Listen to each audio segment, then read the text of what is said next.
Bonjour tout le monde et à tous. Et ok, attendez. Bonjour tout le monde et à tous. Aujourd'hui, une nouvelle vidéo qui n'était surtout pas prévue. Parce que on va parler de Microsoft.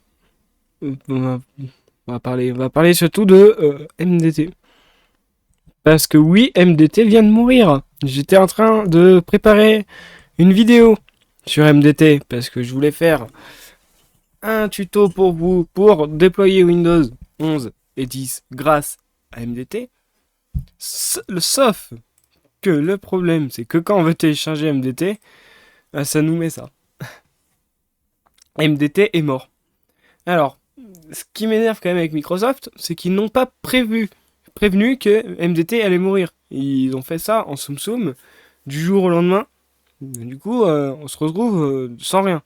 Il y a des millions d'écoles, d'entreprises qui utilisent en fait cet outil, et du coup, bah, il est mort. Il n'y a plus de mise à jour, il n'y a plus rien dessus. Parce que, en fait, MDT c'est gratuit. Et quand c'est gratuit, c'est cool quoi. Donc, un service gratuit qui fonctionnait du feu de Dieu. Il y avait deux trois petits bugs qu'on pouvait régler en PowerShell. Mais c'était pas gênant. On les réglait une fois et puis ça allait. Mais le problème, c'est que Microsoft n'ont pas prévenu que ça allait fermer. Du coup, bah, quand tu veux télécharger MDT, bah, t'es bien dans la merde. Alors, j'ai vu un truc, c'est que là, c'est la dernière version de MDT qui est morte. Mais si on descend un peu plus en dessous, alors je sais pas où c'est que je l'avais trouvé. Alors, quand on tape MDT, on retrouve un article de IT Connect sur la mort d'MDT. Je vous laisserai aller le consulter parce qu'il a bien expliqué pourquoi ça allait mourir et on s'y attendait un petit peu quand même. Mais il n'y avait pas d'annonce claire. Donc l'outil de mise à jour, voilà. Allez lire. Ce que j'ai compris, c'est que Windows, en fait, c'est en VBS. MDT, c'est en VBS. Mais Microsoft allait retirer tous les scripts VBS de Windows 11. Alors Windows 11, je n'aime pas ça, donc ça m'est égal. Surtout, bah, je m'en fous, je les aurais réinstallés. Et surtout, je suis en train de passer à Linux. C'est ça aussi le truc. Mais ils sont en train d'enlever tout ce qui est VBS. Euh, ils ont aussi un peu forcé certaines machines à migrer sur Intune, donc c'est le cloud. Donc en entreprise, si les entreprises, je connais assez, hein. Les entreprises n'ont pas forcément envie de stocker leurs données à un endroit qu'ils ne connaissent même pas. Ouais, bah, je vous le dis parce que bah, c'est ce que Microsoft pense. Entre avoir un serveur chez soi qui fonctionne très bien et que on sait où sont les données et un endroit dans le cloud où on ne sait même pas où ça va, la réponse est vite vue. Je sais pas où, mais le cloud, en fait, j'en ai rien à foutre. Pareil que l'IA. Donc, j'avais retrouvé voilà, ce lien-là. Ici, c'est une old version de MDT, la 8450. Alors que la dernière version, donc la dernière version, c'était la 8155, je crois. J'avais vu écrit quelque part dans un article de Microsoft. Alors quand même, ils sont intelligents hein, parce qu'ils disent machin, on va savoir plus. Alors, non, alors, c'est pas ici, mais il y a un endroit. Regardez, MDT build. La dernière version est le build 8456. Bon, il n'y a rien qui change entre ces deux versions. Je vous le dis très clairement. Dernière version disponible sur le centre. Donc, ils nous disent qu'elle est disponible, mais sauf qu'on arrive, elle n'est pas disponible. Et ça, j'en ai rien à faire de copilote. Voilà, c'est quand même des génies. C'est quand même des génies, il faut qu'on le dise. Donc, si vous allez sur le web, vous pouvez retrouver la 8450, toujours sur le site de Microsoft. Donc, on peut toujours la télécharger. Hein. Alors, je suis pas sûr qu'elle soit vraiment bien compatible avec Windows 11, mais en même temps, c'était la 8455, ou je sais plus exactement ce que c'est. La dernière version, datait de 2018, et n'était pas non plus compatible avec Windows 11. Je vous ferai une série quand même sur MDT. peut-être la dernière série de YouTube sur MDT. Mais on peut toujours le télécharger. Avec les ADK Setup, de toute façon, je vous ferai un tuto. Si vous voulez aller voir, IT Connect en a fait. Ils sont assez clairs. C'est d'ailleurs ceux-là que... C'est avec ça que j'ai appris à utiliser MDT. Donc vous aurez à peu près les mêmes tutos. Donc ça c'est la version, on va dire, un peu ancienne. Moi, j'ai un serveur MDT depuis quelques mois déjà, que je l'avais fait avant la fermeture de MDT, et je n'avais pas sauvegardé. J'avais pas supprimé MDT dans mes téléchargements. Alors vous avez que la version 64 bits. Au- Parce que je n'utilise pas le 32 bits. Alors dans le doute, je vais quand même télécharger la 32 bits de l'ancienne version. Et vous allez voir pourquoi. Je vais télécharger les deux, hein, je vais faire un... Ah, c'est téléchargé, ok. Bon, bah, je pensais que ça allait faire un point zip, mais pas du tout. Est-ce que je vous ai fait un petit endroit dans Google Drive, que je vous mettrai bien évidemment en description, au cas où vous voulez retrouver les fichiers MDT. Alors, il y a 2-3 trucs fixes, UEFI, détection, machin truc. Ce sera pour les tutos futurs. Si vous savez ce que c'est, vous pouvez les trouver ici.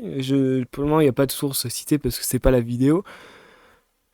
Et vous retrouvez le Windows Deployment Toolkit, donc c'est MDT, de mon serveur à moi. Alors c'est pas vraiment le mien, c'est le MDT normal avant que je l'installe, donc le setup d'installation, mais de la dernière version.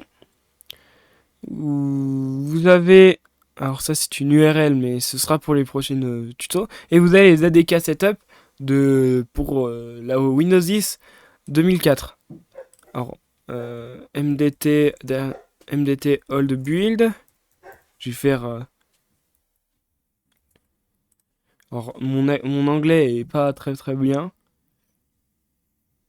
Je vais vous mettre les builds des anciennes éditions de MDT. Parce que je pense que le lien va disparaître d'ici peu de temps. Donc, au cas où, on aura aussi ces liens-là. Je vais trier par fichier. Donc, pour que vous compreniez. Je vais faire un fichier MDT last build. Désolé pour mon anglais. Hein. MDT last build. Où je vais mettre. Alors, ils sont déjà dans Google Drive.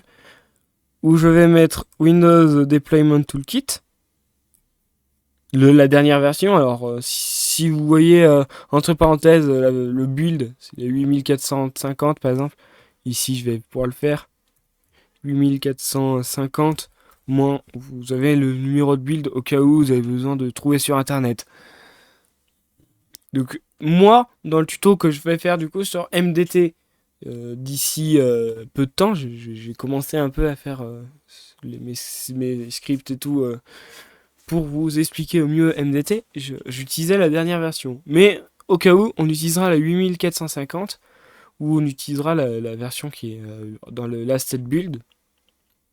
Donc la version que j'ai moi en 64 bits. Vous avez les ADK WinSetup parce que c'est un outil Microsoft, c'est pour faire un Windows PE, c'est ce qui est utilisé dans l'installeur de Microsoft. Quand vous bootez sur une clé, c'est du WinPE. Donc WinPE V2004 20H 20H1, on va dire, c'est la version 20H1 de Windows 10. Et alors, pour les ADK setup, je les mets au cas où. Alors, c'est ceux qui sont utilisés dans MDT dans la vidéo, parce que c'est ceux qui sont le plus stables. Alors, on verra, il y en aura d'autres. Pour les ADK setup, je pense pas qu'ils vont disparaître parce que c'est utilisé avec PowerShell pour modifier des ISO de Windows. Faire par exemple un ISO avec plusieurs éditions dedans, même s'il y a des logiciels, je vous expliquerai aussi comment on le fait, même s'il y a des logiciels comme NT-Lite pour ceux qui connaissent, qui permettent de le faire, on peut le faire avec PowerShell, c'est un peu plus compliqué, mais on peut modifier, on peut préinstaller des applications directement dans la Windows. Je vous expliquerai comment, parce qu'on peut même le faire avec cette zip. Donc c'est voilà. Je pense que ça ne disparaîtra pas. Donc la dernière version qui est celle-ci. Alors vous avez aussi DK ou Insider. Donc ça, on verra tout ça pour MDT. Je vous expliquerai au mieux. Et si on fera de la modification d'ISO de Windows, j'essaierai de vous expliquer vite fait comment on fait avec PowerShell. Parce que je ne sais pas trop faire avec PowerShell. Je vais vous le dire. Et après, vous avez des liens utiles. Ce sera pour les vidéos MDT. Donc, MDT est officiellement mort. Donc, si vous avez de l'argent pour équiper une entreprise d'un bout de réseau, on va dire, utilisez un bout de réseau, un autre bout de réseau comme WAPT. Il y a d'autres outils. Si vous voulez être sur le cloud, vous utilisez leur truc Windows Autopilot. Je crois qu'il même il est payant. Vous utilisez des autres alternatives si vous voulez. En tout cas, n'oubliez pas que MDT est toujours disponible dans mon Google. Voilà. Si un jour il disparaît, je ferai bien évidemment une vidéo, même si j'espère que Google Drive ne va jamais les supprimer. Voilà. Donc le fichier s'appelle ripmdt. Et donc n'oubliez pas que MDT, ça va être compliqué de l'utiliser dans les prochaines éditions de Windows, donc par exemple la 27H1 ou la 27H2. Parce que Microsoft ont décidé de retirer en fait tout ce qui est les scripts VB Script en fait dans Windows 11 d'ici 2027. Donc à vous de voir. Si vous utilisez du Windows 10 ou que vous voulez juste essayer de faire du MDT pour voir ce que ça donne, je ferai des tutos même si ça servira plus à grand chose. Voilà. En tout cas, c'était tout pour cette vidéo. C'était une petite vidéo pour quand même de 12 minutes pour vous expliquer que MDT est mort. Si vous arrivez à trouver une autre alternative gratuite que vous voulez partager, eh ben, je veux bien prendre. Sérieusement, je veux bien prendre parce que ce serait vraiment pas mal. Et je pourrais aussi en faire une vidéo dessus. Donc mettez-moi en commentaire si vous trouvez une édition gratuite, un autre outil gratuit assez intuitif. Et puis ben, on se retrouve dans une prochaine vidéo. C'était Dinju de la chaîne La Foro Vidéo. A plus.